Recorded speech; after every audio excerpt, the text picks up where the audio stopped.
Assalamualaikum warahmatullahi wabarakatuh, Buya. Assalamualaikum warahmatullahi wabarakatuh. Mohon tanggapannya, Buya. Saat ini ramai orang memperbincangkan tentang komentar beberapa orang terhadap kedatangan Habib Rizik Syihab beberapa waktu yang lalu. Ada yang menyatakan ketidaksenangannya terhadap penyambutannya. Ada yang merendahkan kehabaibannya. Kemudian juga meremehkan perjuangannya. Bahkan ada juga yang mencaci atau mengolok. Mohon tanggapannya, Buya. Bagaimana menyikapi tentang hal-hal semacam ini, Buya? Terima kasih.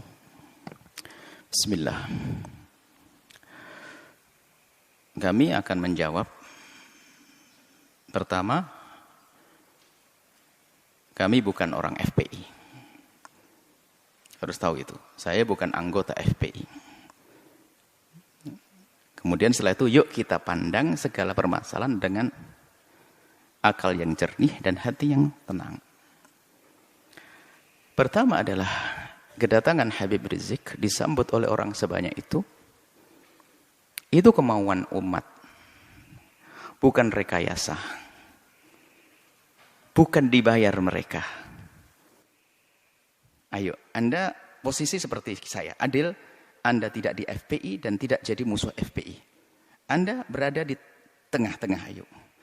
Kedatangan mereka umat segitu banyak bukan direkayasa. Bukan, kalau rekayasa mau dibayar biar datang, nggak ada. Bahkan ini masa pandemi, semua orang meninggalkan kerjaannya dengan sukarela. Maka yang harus kita pahami, ada apa di balik ini semuanya? Kerinduan kepada apa sih mereka kok sampai seperti itu? Kita jujur. Nggak perlu kita marah-marah ini. Kadang-kadang dimarahkan Habib Rizik. Habib Rizik ingin datang ke negerinya, ingin berjuang, ingin berdakwah. Bukan bukan direkayasa kedatangan mereka itu semua. Nah ini yang pertama yang harus kita pahami supaya kita tidak suudzon ini. Enggak ada rekayasa. Bahkan yang datang itu orang rela berkorban. Kemudian kedatangan beliau adalah apa tadi, membuat kerusakan, keramaian dan sebagainya. Mari kita pandang dengan jujur juga. Kalau Habib Rizik mengadakan kumpulan, demo dan sebagainya misalnya. Jujur Anda, apa sih yang diminta Habib Rizik? Habib Rizik tidak minta pulau untuk pesta apa. Tidak juga minta jabatan jabi apa. Tapi yang diminta apa? Coba kita cari. Anda jujur sebagai bangsa Indonesia yang adil, yang jujur, apa yang diminta? Jejer permintaannya apa sih? Dulu permintaannya adalah bagaimana ada orang yang mengucapkan kalimat yang merendahkan umat Islam dengan merendahkan Al-Quran, ayo diadili. Apakah permintaan semacam ini salah? Coba dilihat dulu apa sih permintaan Habib Rizik? Ini harus jujur Anda melihat Habib Rizik kalau kumpul-kumpul minta apa? Yang diminta apakah Habib Rizik ingin pemerintah memfasilitasi, Habib Rizik ingin membangun tempat minuman keras paling besar sejagat raya? Enggak juga. Kalau Habib Rizik minta begitu, kita berontak semuanya. Yang diminta apa? Coba kita jujur. Yang diminta baik atau jelek? Kalau yang diminta baik, kenapa kita bingung yang diminta baik kok? Keadilan misalnya. Harus ada misalnya menghentikan kemungkaran. Selagi yang diminta baik. Isunya diminta baik. Maka jangan gampang menilai orang dengan buru-buru. Sekarang jujur minta apa? Anda bisa melihat di media. Atau Anda datang kepada Habib Rizik minta apa? Kan begitu. Yang diminta apa? Yang diminta adalah yuk kita menegakkan. Habib Rizik misalnya FPI di beberapa tempat minta agar kemungkaran di sini dihentikan. Loh, kemungkaran dihentikan apakah permintaan yang salah? Karena kemungkaran itu akan merusak orang lain. Coba yang diminta apa? Ini jujur dulu. Kalau yang diminta adalah menghentikan sesuatu yang membahayakan umat membahayakan itu bukan saya membahayakan di dunia, kita punya iman di akhirat. Yang membahayakan di dunia nggak boleh. Misalnya Habib Rizik memasang ranjo-ranjo, kita hentikan, membahayakan di dunia. Membahayakan di dunia pun harus membahayakan urusan dunia. Kita wajib menghentikan. Apalagi jika yang diminta adalah menghentikan segala sesuatu yang bakal merusak akhiratnya umat. Misalnya. Dan itu memang yang diserukan adalah selama ini yang kami ketahui adalah mengajak itu. Bagaimana agar kemunkaran tidak terus merebak, kemudian juga bagaimana keadilan bisa ditegakkan. Di saat menuntut keadilan bukan berarti orang-orang yang lagi berkuasa 100% tidak adil. Ada beberapa tempat yang kurang serasi atau perlu disesuaikan agar terjadi keadilan. Jadi minta keadilan itu wajar sah. Keadilan. Berlaku untuk siapa? Untuk semua umat, untuk bangsa ini. Bukan keadilan untuk Habib Rizik dan FPI-nya, bukan. Keadilan untuk semuanya. Coba yang diminta apa? Lah ini maksud kami adalah jangan buru-buru menilai. Yang diminta apa? Bukan minta bantuan untuk membangun pesantrennya di mana, bukan untuk kepentingan ormasnya, bukan. Akan tapi selama ini disuarakan adalah seputar itu. Bagaimana menghentikan kemungkaran, bagaimana menghadirkan keadilan, kemudian bagaimana membatasi sepak terjang orang yang tidak banyak manfaatnya untuk negeri ini misalnya dengan suara-suara seperti itu, bagaimana menghentikan kebobrokan moral. Ini kan permintaan yang baik semuanya. Kalau seandainya menyuarakan selain Habib Rizik bagaimana? Kalau Anda mau, kenapa di saat disuarakan Habib Rizik tidak mau? Jujur ini harus perlu kejujuran ini. Kita menilai dari luar seperti ini. Selagi keinginannya baik, maka adalah permintaan itu yang harus kita jadikan sandaran kita untuk menilai. Kemudian selanjutnya kepada Bapak Presiden atau siapapun yang akan menjadi presiden. Ini adalah risalah cinta kami kepada Pak Presiden. Ya kalau mendengar alhamdulillah, kalau tidak mendengar Allah berdengarkan ke hati, biarpun telinganya tidak mendengar. Atau calon presiden, ketahuilah bahwa jabatan kepresidenan itu sangat terbatas. Apa artinya 1 kali naik, 2 kali naik, ujung-ujungnya adalah kesengsaraan yang panjang di akhirat nanti. Maka mumpung Allah beri kesempatan untuk naik surga tertinggi, maka hendaknya Pak Presiden atau para calon presiden itu, apalagi yang mereka adalah benar-benar ahli la ilallah. Termasuk Pak Presiden kami yakin ahli la ilallah. Orang beriman.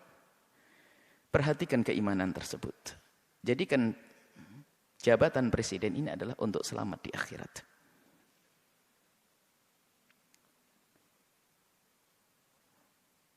Maka selama ini panjatan doa semoga orang-orang seperti Habib Rizik dijaga dan bisa istiqomah. Dan doa kita kepada Pak Presiden semoga juga Allah memberikan bimbingan agar bisa menjadi baik semuanya. Tidak perlu kita memusuhi, akan tapi kita perlu bagaimana menghantarkan kebenaran. Kita tidak punya permusuhan dengan Bapak Presiden. Akan tapi kami punya cinta karena kami tahu beliaunya adalah ahli la ilaha illallah. Kami ingin bahasanya kelak juga selamat di akhirat. Maka mohon, atau calon-calon presiden yang akan datang. Ingat, jadi presiden adalah berbatas waktunya. Tapi akhirat adalah selamanya dan tidak berbatas. Maka jangan sampai di saat menjabat kepresidenan ini adalah ditipu oleh orang-orang yang ada di kiri kanan kita misalnya, yang punya kepentingan syahwatnya, urusan dunianya, tidak ada hubungannya dengan imam, sehingga kita akan kebawa ke sana. Maka pandanglah dengan adil. Orang yang bakal mengganggu akhirat Anda pinggirkan. Anda bisa melihat pasti. Di kalangan menteri, di kalangan pokoknya harus dibersihkan dari orang-orang yang bakal mengganggu keselamatan kita di akhirat. Kami yakin Anda ahli iman. Kami mendengar Anda jadi imam sholat. Anda juga umroh. Subhanallah. Tinggal perlu Anda mengikuti hati kecil Anda bahwasanya Anda ahli iman. Maka segala sesuatu yang bertentangan dengan keimanan Anda ini ayo diberesi, diselesaikan. Karena itu akan ada tuntutan dan tanggung jawab di hadapan Allah Subhanahu wa taala. Kemudian berlapanglah dengan masukan atau kritik dari siapapun. Maka di saat ada misalnya selama ini rame seperti tadi hubungan dengan Habib Rizik dan sebagainya. Yang diminta adalah, kami yakin yang diminta Habib Rizik adalah di hati kecil Anda adalah Anda setujui. Keadilan, kebaikan dan sebagainya. Kami ingin bertemu, ini maksud. Kami yakin insya Allah. Kami yakin khusnudzon bahasanya Anda orang beriman dan presiden-presiden setelahnya. Kami tidak mengarah kepada presiden hari ini. Selagi itu keinginan yang baik, ayo kita kita sambut. Dan nanti secara umum, kritik itu justru mengangkat kita. Bagaimana kita menjadi waspada. Kritik itu, kadang kita tidak bisa sadar, tidak bisa mengoreksi diri kita sendiri. Akhirnya dengan kritik itu kita bisa berbenah. Kalau tidak ada kritik kita nggak akan waspada. Seperti di lembaga begini, kalau tidak ada kritik nggak akan ada perubahan. Ada yang kritik Buya, kenapa kok begini? Langsung kita buat perubahan. Gini, menarik. Semakin banyak yang mengkritisi Anda, sebenarnya semakin besar peluang Anda untuk menjadi lebih bagus. Hanya di saat dikritiki oleh seseorang, kita lihat, kita pelajari. Lalu bagaimana? Yang mengkritik itu sendiri diajak untuk menyelesaikan bersama. Karena yang mengkritisi biasanya punya bahan, punya modal untuk menyelesaikan masalah. Seperti ini. Ini adalah kepada pemerintah. Jangan menuruti orang-orang yang hanya menuruti hawa nafsunya. Anda akan rugi. Hidup Anda berbatas. Hidup Anda berbatas. Kita tidak rela ahli la ilaha illallah di alam barzah mendapatkan seksa dan di padang mahsyar tersiksa, di akhirat tersiksa. Tapi surga untuk semuanya. Surga untuk ulama, surga juga untuk presiden kalau mau.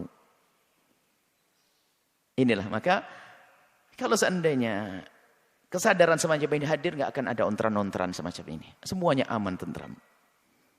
Semuanya aman tentram. Bisa. Orang punya niat busuk akan terlihat begitu mudah. Apalagi sekelas presiden, sekelas pemimpin. Itu sangat mudah. Orang ini niatnya hanya kepentingan urusan ini, kebaca. Artinya tinggal, kalau memang tujuannya nggak benar, merusak negeri ini, merusak bangsa ini, amanah di hadapan Allah. Ya jangan diperkenankan orang semacam itu begitu. Jujur, bukan karena hawa nafsu, bukan hanya mempertahankan kekuasaan. Biarpun kita pertahankan akan berakhir ini kekuasaan kalau tidak kita pertahankan dengan cara yang benar. Tapi harapan kami adalah yang menjabat di negeri ini, presidennya adalah dengan Allah, dengan imannya, lalu selamat nanti di akhirat. Maka demo-demo yang selama ini Anda dengar, Anda perhatikan, Anda sambut. Sebagai seorang bapak ngayomi anak, sebagai seorang presiden, apa sih yang ayo diskusi yang baik. Seperti itu. Jadi selagi itu yang diminta hal yang baik, jangan ditolak. Kecuali dia minta jelek, minta membuat, mestinya ya harus ditolak itu. Perusahaan yang haram, perusahaan merusak, perusahaan ini, perkumpulan merusak. Ini yang harus kita tolak. Tapi kalau orang berkumpul datang kepada Anda, menyuruh, mengajak kepada kebaikan, hendaknya Anda bertanya, karena itu sebetulnya mereka menghantarkan surga untuk Anda. Seperti itu. Jadi ini kepada Bapak Presiden hari ini atau presiden yang akan datang. Semoga ini menjadi kaidah. Siapa menjadi presiden, hendaknya seperti itu. Allah keindahnya di dunia jadi presiden, ternyata jabatan presiden ini hanya untuk melangkah ke surga. Sebab surganya presiden lebih mudah, gede banget. Karena apa? Dia punya kekuatan. Kekuatan untuk masuk surga mah gampang. Seperti itu. Kemudian selanjutnya, kepada umat semuanya, hentikanlah dengan budaya mengadu domba.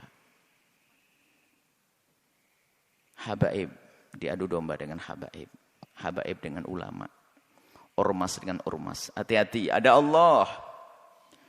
Jika Anda menyebarkan sebuah berita tapi niatnya jelek, ada hitungannya di hadapan Allah. Allah akan porak-porandakan di dalam diri kita sendiri. Kita tidak bisa ngancam dengan senjata. Kami hanya mengingatkan ada Allah. Kita tidak mengancam dengan apapun. Allah. Jangan mengadu domba antara habaib dengan habaib. Ulama-ulama. Kalau mengambil berita, sekiranya kalau itu maslahat Anda sebarkan. Tidak memotong omongan orang untuk diadu. Masya Allah. Khususnya para habaib adalah dzurriyyah Nabi SAW yang kita harus mencintai mereka. Apalagi menyebarkan berita-berita. Maka kepada umat semuanya, ayo ada hitungannya. Yang biasa mengadu domba, maka ketahuilah di dalam rumahnya pun pasti tidak semesra. Ingat, yang biasa menyebar berita-berita enggak karuan itu sebetulnya di rumahnya pun tidak mesra dia. Tidak akan indah di rumahnya. Dengan saudaranya mungkin rebutan waris dengan ini. Lihat, yang biasa menyebarkan fitnah begitu tuh. Yang suka nyebar fitnah-fitnah, memfitnah para habaib, memfitnah para ulama itu, kalau dilacak dalam rumahnya enggak ada mesra. Itu enggak tegur sapa sama saudaranya berbulan-bulan, bertahun-tahun mereka. Mungkin enggak akur dengan bapaknya juga. Kenapa? Hati yang kotor itu. Lihat. Menfitnah habaib. Menfitnah umat Nabi Muhammad, ngadu domba umat Nabi Muhammad saja enggak boleh, apalagi ini dzurriyyahnya Nabi Muhammad sallallahu alaihi wasallam. Kemudian Ada karena marah dengan seperti Habib Rizik, marah dengan seperti ini, lalu sampai mengarah kepada perendahan kepada nasab, innalillah. Sampai ada yang mengatakan katanya, apa betul itu turun Nabi, ayo dites DNA, astagfirullah, innalillah. Menafikan, menolak nasab yang sudah jelas semacam itu, maka itu seperti mengqadhaf, menuduh orang melakukan zina, dosa besar. Kalau sudah jelas itu nasab, sudah kita akui. Jangan mengatakan DNA-nya ini. Ada apa? Kalau kita bukan habaib, mestinya kita mencintai bukan mengendengki dan ngiri. Enggak ada artinya. Ngiri tambah jauh. Kalau kita mencintai, kita bersambung. Beliau menjadi habaib juga dipilih oleh Allah. Bukan permintaannya. Maka kita yang mandang harus mandang dengan hormat. Ada pun masalah jika ada yang kurang tepat di antara habaib salah. Ya kita kewajiban menegur. Seperti kita menegur anak kita. Seperti di pondok kita ini banyak habaib, anak-anak habaib. Yang salah ya kita tegur. Tentunya dengan kasih dan cinta. Tapi kalau sudah mengarah kepada penolakan nasab, ini sudah ada kebenci dan ngiri. Ini adalah bahaya sekali. Hati-hati ini. Kemudian juga kepada pengikut-pengikut FPI. Jangan sampai Anda menodai Habib Rizik. Sepak terjang Anda harus benar-benar direstui Habib Rizik dan diketahui dan sesuai dengan apa yang ada di pikiran dan hati Habib Rizik. Kita tidak ingin ada sebagian orang melakukan satu tindakan ternyata mencoreng Habib Rizik. Ini menjadi masalah. Jangan sampai tujuan Habib Rizik yang mulia, yang istimewa ini ternodai oleh kita-kita apa orang-orang yang dengan perilaku yang terburu-buru hanya mendahulukan hawa nafsu dan sebagainya. Nah ini maka di sini kita ingin bahwasanya perjuangan orang-orang seperti beliau ini, Habib Rizik ini bisa mulus, sukses. Kemudian nanti juga presidennya juga akhirnya juga sukses. Bangsa ini sukses, surga lah semuanya. Anda bercekcokan. Tinggal yang tersisa siapa? Orang yang sibuk ngadu domba, bermusuhan, caci maki dan sebagainya. Hidupnya begitu dia. Dia tidak mesra selamanya. Dan hendaknya antara ormas dengan ormas ini adalah untuk saling melengkapi. PFPI, ormas, NO, ormas. Nanti ada lagi ormas besar seperti Nahdlatul Wathon, ormas, Wasliyah, ormas. Tidak boleh jadi saling bermusuhan. Akan tapi ini adalah potensi umat Islam. Ingat, Anda punya Allah. Itu kekuatan.